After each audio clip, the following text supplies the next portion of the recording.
گندھارا ایک پرانی تہذیب تھی جو تقریباً 3000 سال پہلے موجود تھی، جس کا مرکزی علاقہ آج کا نارتھ ویسٹ پاکستان اور افغانستان کا کچھ حصہ تھا۔ اس تہذیب کی خوشبو ویدج اور ہندو سنسکرتی سے شروع ہوتی ہے، لیکن وقت کے ساتھ ساتھ یہ بدھزم کا مرکز بن گئی۔ اس زمین کا ذکر رگ ویدا میں بھی آتا ہے، جو اس کی پرانی اور گہرائیوں کو دکھاتا ہے۔ اس تہذیب کا مرکزی شہر تکسیلا تھا، جو صرف ایک شہر نہیں بلکہ ایک علم اور مذہبی مرکز تھا۔ تکسیلا کا حالات ایسے تھے کہ یہاں پر لوگ الگ الگ مذہب اور سوچ کے ساتھ آتے تھے، جہاں انہیں اپنی علم کی تھرسٹ بجھانے کا موقع ملتا تھا۔ 6th سینچری BC سے لے کر 5th سینچری AD تک گندھارا کا دور شوق چرم پر تھا، جہاں پر لوگ ہر طرف سے آتے جاتے تھے۔ الیگزینڈر دی گریٹ کے آتے آتے اس علاقے نے نہ صرف مذہبی مقام حاصل کیا بلکہ تجارت کے لیے بھی ایک اہمیت حاصل کی۔ بدھزم کا آغاز یہاں سے ہوا اور اشوکا بادشاہ کے دور میں اس تہذیب نے اپنی پہچان کو اور مضبوط کیا۔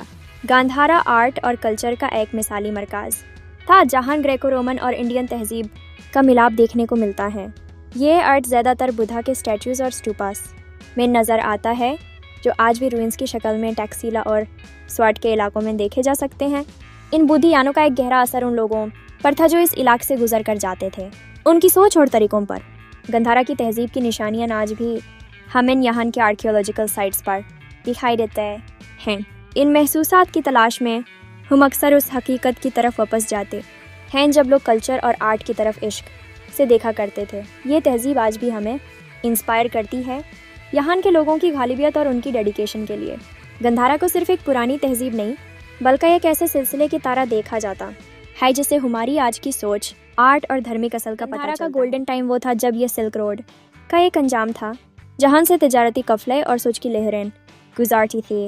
ٹیکسیلا یونیورسٹی، جو اس دوران کی ایک چمکتی نشانی تھی، دنیا کی سب سے پرانی یونیورسٹیز میں سے ایک تھی۔ یہاں سے لوگ ہر کونا سے آتے دے تلاقی کی تلاش میں۔ فلسفی، میڈیسن اور آرٹ کے سبجیکٹس یہاں کا شاندار حصہ تھے، جہاں ودیارتھیوں کو انیک راہوں کی جانکاری دی جاتی تھی۔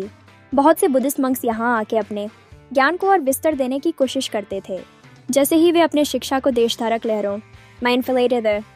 گندھارا آرٹ نے ایک مثال پیش کی جو گریک اور رومن سٹائل کے ملاپ کا حصہ تھی۔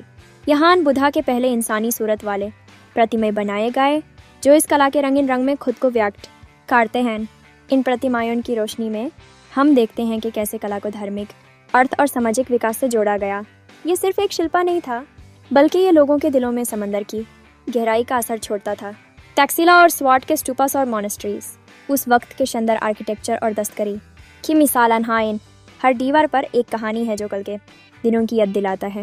گندھارا کا تہذیب صرف ایک علاقائی نہیں تھا بلکہ ایک انترراشٹریہ مذہبی اور تجارتی مرکز بن چکی تھی۔ یہاں سے انٹرنیشنل وستر اور وکاس کی لہریں چلتی تھیں، جہاں گیان اور اسٹوڈنٹ کی بڑی تیزی سے بڑھ رہی تھی۔ یہاں کی خوشبو، چیان اور رنگین رنگ کی اثر ہیں جو اس تہذیب کے وکاس کو دنیا بھر تک لے جاتے تھے۔ اس گولڈن دوران کا مقصد نہ صرف شکشا تھی بلکہ ایک ایسا سمجھ بنانا تھا جہاں الگ الگ دھرموں اور وچاروں کا سواگت کیا جاتا تھا۔ اسٹوڈنٹس اور اسکالرس کے بیچ اچت ڈسکورس اور وچار ومرش ہوتا تھا، جو نہ صرف ان کی مانسکتا کو سمردھ کرتا تھا بلکہ سمجھ کو ایک نئے رنگ میں رنگتا تھا۔ گندھارا ایک ایسی جگہ رہا جہاں سے ہر کوئی وشوا کے اداہرن کے روپ میں باہر نکلنے کی کوشش کرتا تھا، اور یہ ہی ہمیشہ اس کی خوبی رہی۔